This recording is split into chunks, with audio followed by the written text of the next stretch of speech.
প্রিয় শিক্ষার্থী, তোমরা সবাই কেমন আছো? বর্ণমালা আদর্শ উচ্চ বিদ্যালয় ও কলেজের অনলাইন ক্লাসে তোমাদের স্বাগতম। তোমাদের সাথে আমি আছি জিএম হাসিব, সহকারী শিক্ষক, ব্যবসায় শিক্ষা শাখা। আজকে তোমাদের যে বিষয়ের উপর আমি পাঠদান করব সেটি হচ্ছে দশম শ্রেণীর ফিন্যান্স এবং ব্যাংকিং বিষয় থেকে চতুর্থ অধ্যায় ঝুঁকি ও অনিশ্চয়তা। এই অধ্যায়ের উপরে আলোচনা করব। এই অধ্যায়ের উপরে পিছনে অনেকগুলো ক্লাস আপলোড করা আছে, তোমরা চাইলে সেগুলো দেখে নিতে পারো, এতে করে তোমাদের অধ্যায় ভিত্তিক দক্ষতা বৃদ্ধি পাবে। আজকে এই অধ্যায়ের উপরে আরেকটি সৃজনশীল নিয়ে আমি হাজির হয়েছি। দেখো সৃজনশীলটি কি আছে। দুটি প্রকল্পের আয় হার এখানে দেওয়া আছে, এক্স প্রকল্প এবং ওয়াই প্রকল্প। এক্স প্রকল্পের এবং ওয়াই প্রকল্পের উভয় প্রকল্পের ক্ষেত্রেই 4 বছরের আয় হার দেওয়া আছে। এর আগের যে গাণিতিক সমস্যার সমাধান ছিল সেখানে মাইনাস মানের কোনো গাণিতিক সমস্যা দেওয়া হয়নি। আজকে দেখো এখানে একটি দ্বিতীয় বছরে কিন্তু মাইনাস মান আছে, তেমন কোনো পরিবর্তন নাই, কিন্তু তারপরও এই জিনিসটা একটু তোমাদের ভাবায়, এই কারণে এটা দিয়ে দেওয়া হলো। প্রথম বছরে আছে এক্স প্রকল্পের জন্য 10%, দ্বিতীয় বছরে আছে -8%, অর্থাৎ এ বছর কিন্তু ক্ষতি হয়েছে। তৃতীয় বছরে 11% এবং চতুর্থ বছরে আছে 9%। ওয়াই প্রকল্পের ক্ষেত্রেও দেওয়া আছে, প্রথম বছর 9%, দ্বিতীয় বছরে ক্ষতি হয়েছে -7% এবং তৃতীয় বছরে 12% ও চতুর্থ বছরে আছে 10%। এখন এখানে কি বলেছে, সুদ হারের ঝুঁকি কি? সুদ হারের ঝুঁকি কি? ঝুঁকি কয়েক প্রকার আছে, ব্যবসায়িক ঝুঁকি, আর্থিক ঝুঁকি, তারল্য ঝুঁকি, সুদ হারের ঝুঁকি। তো তার মধ্যে এখানে জানতে চাওয়া হয়েছে কি সুদ হারের ঝুঁকি কি? ঝুঁকি হচ্ছে পরিমাপযোগ্য ঘটনা, যদি ক্ষতির সম্ভাবনাকে আমরা পরিমাপ করতে পারি সেটাকে আমরা বলবো ঝুঁকি। আর যদি আর্থিক ঘটনার থেকে ক্ষতির সম্ভাবনাকে পরিমাপ অযোগ্য হয়ে থাকে, বা যদি এমন কোনো ঘটনা থাকে যেটাকে আমরা আঙ্কিকভাবে প্রকাশ করতে না পারি, যে এর দ্বারা কতটুকু ক্ষতি হলো, কতটুকু লাভবান হলো, তাহলে সেটাকে আমরা বলবো সুদই অনিশ্চয়তা। সেই ঝুঁকির মধ্যে একটা প্রকারভেদ হলো সুদ হারের ঝুঁকি। এটা কি? এটা হচ্ছে সুদের হারের তারতম্যের কারণে যে ঝুঁকির সৃষ্টি হয় তাকে বলে সুদ হারের ঝুঁকি। সুদের হার তারতম্য সেই জিনিসটা কি? ধরো আমি 5 লক্ষ টাকা একটি ব্যাংকে জমা রাখতে যাব। এক্স ব্যাংক আমাকে দিল সুদসহ, ব্যাংক এক্স এটা আমাকে 5 লক্ষ টাকায় 10% সুদসহ আমাকে দিল 5,50,000 টাকা দিতে পারে 5 বছর পরে বা নির্দিষ্ট সময় পরে।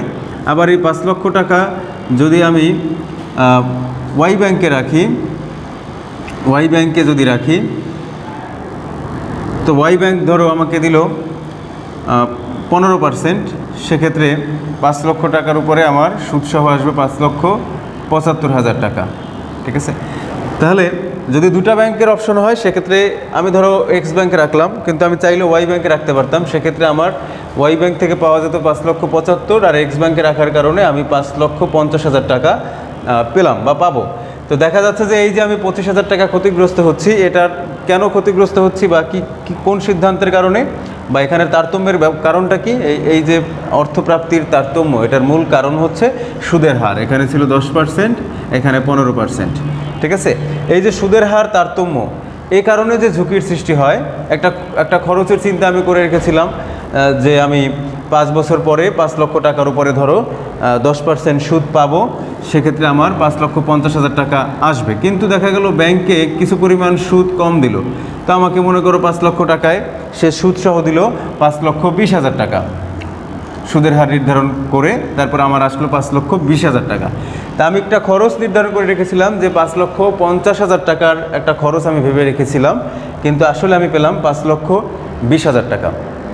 তাহলে আমি 30,000 টাকার যে আর্থিক ক্ষতিগ্রস্ত হলাম, যে আমি খরচের কথা চিন্তা করে রেখেছিলাম বেশি, কিন্তু আসলে পেলাম কম। তো সুতরাং এখন আমার কিন্তু এক্ষেত্রে 30,000 টাকার একটা ঘাটতি থেকে যায়। এই যে তারতম্যটা হলো, এটা কি কারণে হলো? সুদের হার এর তারতম্যের কারণে। অর্থাৎ ধরে নিয়েছিলাম একটা, কিন্তু আসল সুদ প্রাপ্তি ঘটলো আরেকটা। তাহলে সুদের হার তারতম্যের কারণে যে ঝুঁকির সৃষ্টি হয় তাকে বলা হয় সুদ হারের ঝুঁকি। তাহলে এক কথায় কি বলে? সুদ হারের ঝুঁকি কি? সুদের হার তারতম্যের কারণে বা সুদের হার হ্রাস বৃদ্ধির কারণে যে ঝুঁকির সৃষ্টি হয় তাকে বলে সুদ হারের ঝুঁকি। ক নাম্বার শেষ। এবার ক্ষয় কি বলেছে, আরেক ধরনের যে ঝুঁকি তার মধ্যে আছে ব্যবসায়িক ঝুঁকি ও আর্থিক ঝুঁকি, ব্যাখ্যা করো। ব্যবসায়িক ঝুঁকি কি? ব্যবসায়ের দৈনন্দিন পরিচালনা ব্যয় পরিশোধের অক্ষমতা থেকে যে ঝুঁকির সৃষ্টি হয় তাকে বলে ব্যবসায়িক ঝুঁকি। দৈনন্দিন ব্যবসায়ের কী কী খরচ থাকতে পারে, যেমন কর্মচারীদের বেতন দেওয়া লাগতে পারে, শ্রমিকের মজুরি দেওয়া লাগতে পারে, প্রতিষ্ঠানের বিদ্যুৎ খরচ রয়েছে, হ্যাঁ, পণ্য এক স্থান থেকে অন্য স্থানে পাঠানোর জন্য পরিবহন খরচ রয়েছে। এ ধরনের বিভিন্ন যে দৈনন্দিন ব্যয় পরিচালনার জন্য যে খরচ, এগুলো পরিশোধের অক্ষমতা থেকে যে ঝুঁকির সৃষ্টি হয় তাকে বলে হচ্ছে ব্যবসায়িক ঝুঁকি।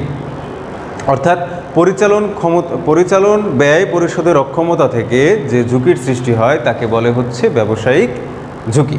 প্রতিষ্ঠানের কর্মচারীদের বেতন যদি পরিশোধ করতে না পারে তাহলে কিন্তু ব্যবসাটা একটা হুমকির মুখে দাঁড়ায় যে প্রতিষ্ঠানটা চলবে কি না আদৌ, কারণ কর্মচারীরা হয়তো কাজ করবে না, সেক্ষেত্রে কিন্তু একটা ঝুঁকি থেকেই যায়। এরপর আছে আর্থিক ঝুঁকি। আর্থিক ঝুঁকি কি? দায় পরিশোধের অক্ষমতা থেকে যে ঝুঁকির সৃষ্টি হয় তাকে বলে হচ্ছে আর্থিক ঝুঁকি। ধরো একজনের কাছ থেকে আমি ধার নিলাম, বা প্রতিষ্ঠান ব্যাংকের কাছ থেকে ধার নিল, ঋণ নিল। এখন এই ঋণটা যদি সে পরিশোধ করতে না পারে, তো ঋণ নেওয়ার আগে কিন্তু প্রতিষ্ঠানকে কিছু সম্পদ জামানত রাখতে হয়, গচ্ছিত রাখতে হয় ব্যাংকের কাছে। যদি সঠিক সময় পরিশোধ করতে না পারে সুদসহ, তাহলে জামানতকৃত সম্পদ বিক্রয় করে তারপর কিন্তু ব্যাংক তার অর্থ আদায় করে। তো আমি যদি বা প্রতিষ্ঠান যদি সেই ঋণের অর্থ সুদসহ পরিশোধ করতে না পারে, সেক্ষেত্রে কিন্তু একটা ঝুঁকি থেকেই যায়।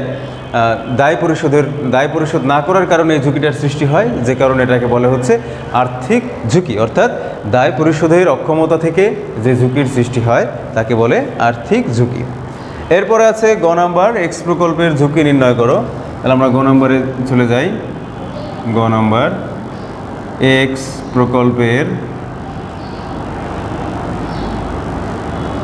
এক্স প্রকল্পের ঝুঁকি নির্ণয়। আমাদের ছক কাটতে হবে।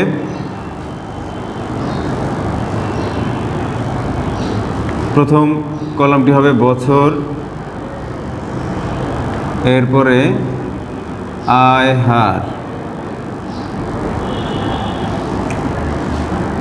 এরপরে কি করতে হবে, আয় থেকে গড় আয় বাদ দিতে হবে, যেটাকে আমরা এক কথায় বলতে পারি ব্যবধান।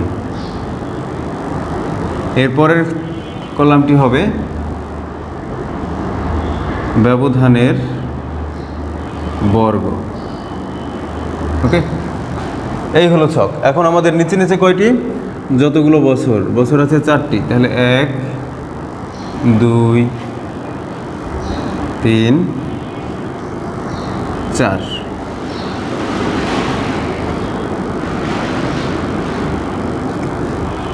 প্রথম বছর আয় হার 10%, দ্বিতীয় বছর -8%, তৃতীয় বছর 11%, চতুর্থ বছর 9%।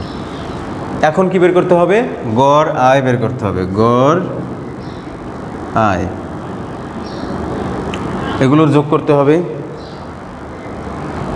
যোগ করলে কত হয়, 10 - 8 যোগ 11 যোগ 9, 22। এই 22কে কী করতে হবে, বছরের সংখ্যা দিয়ে ভাগ করতে হবে। 4 থাকলে 4, এখানে যত বছর থাকলে 5 থাকলে 5, 6 থাকলে 6, ভাগ 4, এটা আসে 5.5। এরপরে কি, আয় থেকে গড় আয় বাদ দিতে হবে। এই যে আমরা গড় আয় বের করলাম, প্রত্যেক বছরের আয় থেকে সেটাকে বাদ দিতে হবে। আমার প্রথম বছরের আয় ছিল 10, এটা থেকে বাদ হবে 5.5, যত হয় এখানে লিখব, -8 - 5.5, 11 - 5.5, 9 - 5.5। এখন মাইনাস করতে হবে, 10 - 5.5, এটা 4.5, -8 - 5.5, -13.5। এরপরে 11 - 5.5, এটা হবে 5.5, 9 - 5.5, এটা হবে 3.5। এই হলো ব্যবধান বের করলাম। এখন ব্যবধানের বর্গ, প্রত্যেক বছর যে ব্যবধানটা আছে সেটার বর্গ। এখানে 4.5 এর বর্গ, 13.5 এর বর্গ, 5.5 বর্গ, 3.5 এর বর্গ। তাহলে দেখি একে একে কত হয়। 20.25 প্রথমটা, 4.5 এর বর্গ করলে, 13.5 এর বর্গ করলে হবে 182.25। এরপরে 5.5 এর বর্গ করলে হবে 30.25। 3.5 এর বর্গ করলে হবে 12.25। এরপর আমরা কি করব, ব্যবধানের বর্গের যোগফল। এই যে আমরা ব্যবধানের বর্গ বের করলাম, এটার কি করতে হবে, যোগফল বের করতে হবে। ব্যবধানের বর্গের যোগফল 20.25 যোগ 182.25 যোগ 30.25 যোগ 12.25, 245। এরপরে কি বের করতে হবে, ব্যবধানের বর্গের গড় করতে হবে। ব্যবধানের বর্গের গড় কিভাবে বের করে, যোগফলকে ভাগ দিতে হবে n-1 দিয়ে, যেখানে n হচ্ছে বছর। আমাদের যোগফল কত, 245। n এর মান কত, এখানে বছর কয়টা, 4টা, 4 - 1, তাহলে 245কে ভাগ দিতে হবে 3 দিয়ে। 245কে ভাগ দিতে হবে 3 দিয়ে, 81.66। সুতরাং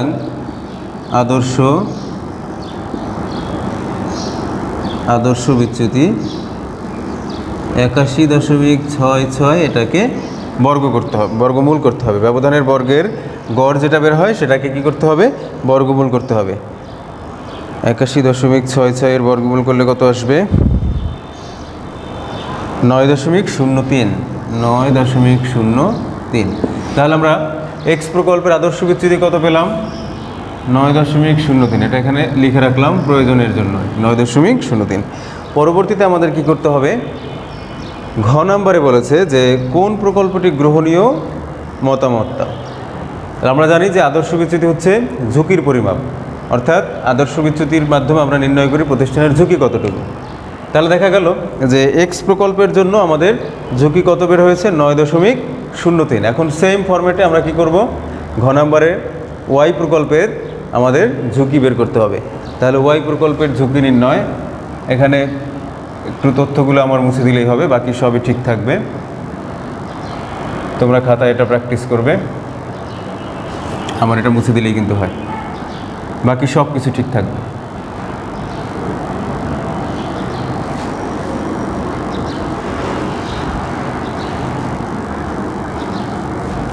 তাহলে দেখি বিষয়টা কি, প্রথম থেকে 4 বছর, 1, 2, 3, 4 আমরা লিখলাম। এখানে ঘ ওয়াই প্রকল্পের ঝুঁকি নির্ণয়, প্রথম কাজ হচ্ছে সেটা। তাহলে কি করব, প্রথম বছর ছিল 9%, দ্বিতীয় বছর -7%, তৃতীয় বছর 12% এবং চতুর্থ বছর 10%। তাহলে গড় আয় কীভাবে করছিলাম, এগুলোর যোগফলকে বছরের সংখ্যা দিয়ে আমরা ভাগ করছিলাম। তাহলে যোগফলটা কত, 9 - 7 যোগ 12 যোগ 10, এটা আসে 24। 4 দিয়ে ভাগ করতে হবে, এটা আসে 6। এখন কি করতে হবে, এই যে গড় আয় বের করলাম, সেই আগের মতোই আয় থেকে আমাদের গড় আয়টা বাদ দিতে হবে। 9 - 6, এখানে কত হবে, 3। -7 থেকে -6, তাহলে কত হবে, -13। 12 - 6, এখানে কত হবে, 6। 10 থেকে 6 বাদ দিলে এখানে কত, 4। প্রত্যেক বছরের ব্যবধান কিন্তু আমরা বের করলাম। এরপর ব্যবধানের বর্গ, 3 বর্গ করলে হবে 3 × 3 = 9। এরপরে আছে 13, 13 বর্গ করলে কত হবে, 69। এরপরে 6 এর বর্গ করলে হবে 36, 4 বর্গ করলে হবে 16। ঠিক আছে, তাহলে এখন কি ব্যবধানের বর্গের যোগফল, প্রত্যেকটার ব্যবধানকে আমরা বর্গ করে এটা পেলাম। এবার যোগ করতে হবে 9 যোগ 169 যোগ 36 যোগ 16, 230। তাহলে ব্যবধানের বর্গের যোগফল কত হলো? 230। এবার কি করতে হবে? আগের মতোই ব্যবধানের বর্গের গড়, যোগফলকে n-1 দিয়ে ভাগ করতে হবে। যোগফল 230, n হচ্ছে 4 মাইনাস 1, 230কে 3 দিয়ে ভাগ করতে হবে। 76.66। তারপরে কি? তারপর হচ্ছে আদর্শ বিচ্যুতি। এই 76.66কে যদি আমরা বর্গমূল করি, 76.66 এর বর্গমূল করলে কত আসে? 8.75। 8.75, সাথে দিতে হবে একটা পার্সেন্ট চিহ্ন। তাহলে দেখো, এখন তোমাকে বলছে যে কোন প্রকল্পটি গ্রহণীয় মতামত দাও। আমরা পেলাম কি, এখানে তোমাকে লিখতে হবে যে এক্স প্রকল্পের আদর্শ বিচ্যুতি হচ্ছে 9.03, ওয়াই প্রকল্পের আদর্শ বিচ্যুতি হচ্ছে 8.75। তাহলে দেখা যাচ্ছে যে কি, ওয়াই প্রকল্পের ঝুঁকিটা কিন্তু এক্স প্রকল্পের থেকে কম। তো আমাকে বলছে কোনটি গ্রহণীয়, যে প্রকল্পের ঝুঁকি কম আমরা জানি সেটি গ্রহণ করতে হয়। তাহলে আমরা লিখব যে ওয়াই প্রকল্পটি গ্রহণীয়, সেই কথাটাই তোমাকে এখানে লিখে দিতে হবে। এরপর থেকে লিখবে যেহেতু এক্স প্রকল্পের ঝুঁকি 9.03% এবং ওয়াই প্রকল্পের ঝুঁকি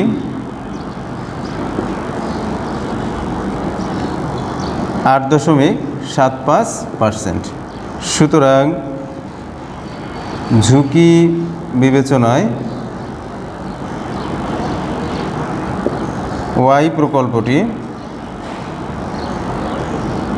গ্রহণযোগ্য।